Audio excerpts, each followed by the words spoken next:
मैं आपके लिए चाय लेकर आई हूँ, अब आप उठ जाइए। बेटी के इतना बोलते ही यशोदा झट से उठ जाती है। अरे बेटा, मुझे क्यों बिगाड़ रही है? कल तेरी शादी हो जाएगी तो मैं कैसे रहूंगी तेरे बिना? माँ, मुझे कहीं नहीं जाना, मैं यहीं रहूंगी, हमेशा आपके साथ। बेटा, एक ना एक दिन तो हर लड़की को जाना पड़ता है अपने ससुराल। ओफो माँ, आप बिना सुबह सुबह कौन सी बातें लेकर बैठ गई। ये चाय लीजिए और फ्रेश होकर बाहर आ जाइए, नाश्ता तैयार है। इतना बोलकर कंचन वहां से चली जाती है। कंचन की बढ़ती उम्र देख यशोदा को उसकी शादी के ख्याल आने लगते हैं, जिसके बाद वो कंचन के लिए लड़का ढूंढना शुरू करती है। कुछ दिन बाद, कंचन कहाँ है तू? देख, मैं तेरे लिए चॉकलेट लाया हूँ। चॉकलेट देखकर कंचन खिलखिलाकर हंसने लगती है। इस पर कंचन के पिता उससे कहते हैं, कंचन बेटा, अब तेरी शादी होने वाली है, ये सब चॉकलेट खाने के शौक छोड़ दे बेटा। कंचन कुछ कहती उसके पहले उसका भाई राहुल बोल पड़ता है, पापा इतनी भी क्या जल्दी है, अभी तो कंचन छोटी है। अरे इतनी भी छोटी नहीं है तेरी बहन। कंचन मुंह बनाते हुए वहां से चली जाती है और अपने रोजमर्रा के कामों में जुट जाती है। अगले दिन, कंचन बेटा, आज तू घर का कोई काम नहीं करेगी, जाकर तैयार हो जा, थोड़ी ही देर में तुझे लड़के वाले देखने आ रहे हैं। माँ प्लीज, मुझे कहीं नहीं जाना आप लोगों को छोड़कर। जाना तो पड़ेगा ना बेटा, दुनिया की यही रीत है, हर लड़की को एक ना एक दिन पराए घर जाना ही पड़ता है। चल अब जा, तैयार हो जा जल्दी से। माँ की बात मानकर कंचन तैयार होने चली जाती है, जिसके कुछ घंटे बाद लड़के वाले भी कंचन को देखने उसके घर पहुंच जाते हैं। दोनों ही परिवारों को रिश्ता मंजूर हो जाता है और एक सप्ताह बाद कंचन की श्लोक के साथ शादी हो जाती है। कंचन के जाने के बाद सभी को घर बहुत खाली खाली सा लगने लग जाता है। माँ, मुझे छोटी की बहुत याद आ रही है, वो होती तो अभी पूरे घर में इधर से उधर नाच रही होती। हाँ बेटा, तू सही कह रहा है, उसके बिना ये घर खाने को दौड़ रहा है, लेकिन हम कर भी क्या सकते हैं, एक ना एक दिन तो ये होना ही था। ऐसे ही 1 महीना बीत जाता है। अब यशोदा को घर का सारा काम अकेले ही करना पड़ता, जिसके कारण वो अक्सर बीमार रहने लगी। यशोदा, तुमसे कितनी बार कहा है, ज्यादा काम मत किया करो। लो, हो गई ना फिर से तुम्हारी तबीयत खराब। अब मैं घर का काम नहीं करूँगी तो और कौन करेगा? कंचन भी नहीं है, मेरी बेटी ने आज तक कभी मुझे कोई काम नहीं करने दिया, जिसके कारण अब मेरा शरीर काम का ज़्यादा भार सहन ही नहीं कर पाता। क्यों ना हम राहुल की शादी करवा दें, बहू आएगी तो तुम्हारी भी थोड़ी बहुत मदद हो जाएगी। हाँ, ये अच्छा आइडिया है।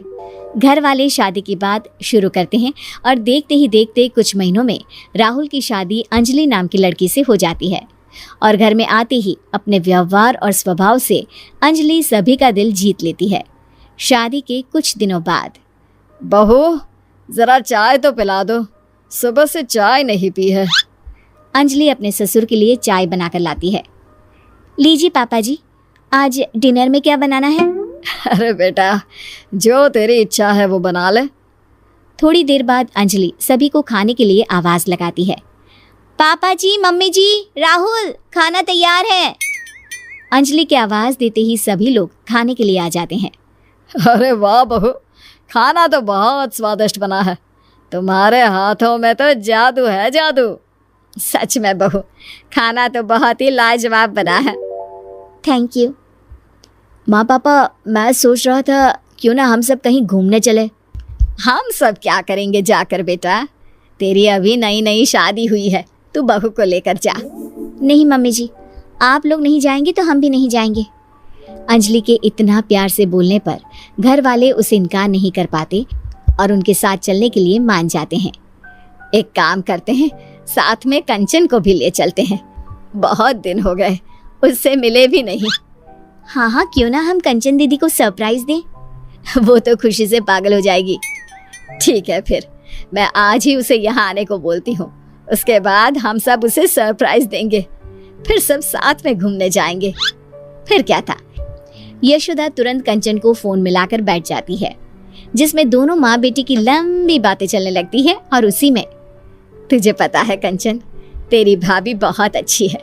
जरूर पिछले जन्म में मैंने कोई अच्छे कर्म किए होंगे जो मुझे अंजलि जैसी बहू मिली है। अपनी माँ के मुंह से किसी और की इतनी तारीफें सुनने के बाद कंचन को अपनी भाभी से जलन होने लगती है। माँ, आपको नहीं लगता आप कुछ ज्यादा ही बहू की तारीफ कर रही हैं? कहीं भाभी आपके हाथ से फिसल ना जाए। अरे नहीं नहीं बेटा, वो ऐसी नहीं है। तू एक काम कर, कुछ दिनों के लिए यहीं आ जा। इसी बहाने अपनी भाभी को अच्छे से पहचान लेना। भाभी से तो अब मुझे मिलना ही पड़ेगा। उन्होंने उस घर में मेरी जगह जो ले ली है।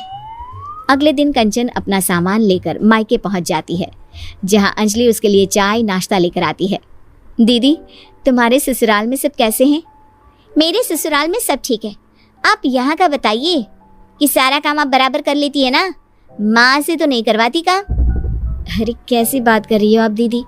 मैं भला मम्मी जी से कोई काम क्यों करवाऊंगी?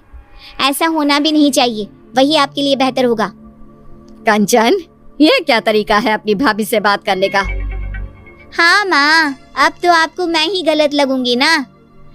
ऐसा नहीं है कंचन, तुम गलत समझ रही हो।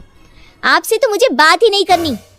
इतना कहकर कंचन अपने रूम में चली जाती है। अंजलि बेटा, कंचन की बात का बुरा मत मानना।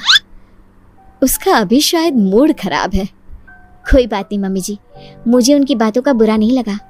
अगले दिन अंजलि रसोई में खाना बना रही होती है, तभी वहां कंचन आ जाती है।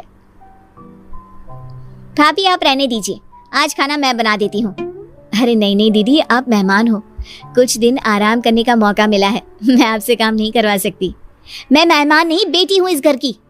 आप जाकर बैठिए, मैं खाना बना देती हूँ। कंचन की जिद के आगे झुकते हुए अंजलि वहां से चली जाती है। थोड़ी देर में कंचन का खाना बनकर तैयार भी हो जाता है। आ जाइए सभी, मैंने खाना बना दिया है। कंचन की आवाज सुनकर सभी लोग आ जाते हैं और खाना शुरू करते हैं। आज बड़े दिनों बाद तुम्हारे हाथ का खाना खाकर मजा आ गया बेटा। मैं तेरे खाने को बहुत मिस करता था। सच में आज तो मजा ही आ गया। कंचन, तेरे हाथों में तो जादू है बेटा। मैं तेरे हाथ का बना ये खाना हर रोज मिस करती थी। सभी के मुंह से अपने लिए तारीफ सुनकर कंचन की आंखों से आंसू बहने लगते हैं। वो अपने आंसू पोंछते हुए कहती है, क्या सच में आप लोगों ने मेरे हाथ के खाने को मिस किया? मुझे तो लगा था आप लोग मुझे भूल ही गए हैं। अरे ऐसे कैसे भूल सकते हैं हम तुझे? तू बेटी है इस घर की, कोई खिलौना थोड़ी ना है जो भूल जाए। और तुझे यहाँ बुलाने का आइडिया तेरी भाभी का था। हम लोग कहीं घूमने का प्लान कर रहे थे, तो सोचा तुझे भी साथ ले जाए। मुझे माफ कर दीजिए भाभी, मैंने आपके बारे में कितना गलत सोचा। मुझे लगा आपके कारण अब कोई मुझसे प्यार नहीं करता। अपनी जलन के कारण मैंने आपके साथ कितना गलत व्यवहार किया। हो सके तो मुझे माफ कर देना भाभी। अरे नहीं नहीं दीदी, आपको माफी मांगने की कोई जरूरत नहीं है। आप तो बिल्कुल मेरी छोटी बहन जैसी हो। आप इस तरह माफी मांगोगी तो मुझे बिल्कुल अच्छा नहीं लगेगा। अंजलि के इतना कहते ही कंचन उसे गले लगा लेती है। अब उसे एहसास हो चुका होता है कि सभी रिश्ते अपनी जगह खास होते हैं। कुछ नए रिश्तों के जुड़ जाने से पुराने रिश्तों का प्यार कभी खत्म नहीं होता, ना ही जीवन में कभी कोई किसी की जगह ले सकता है।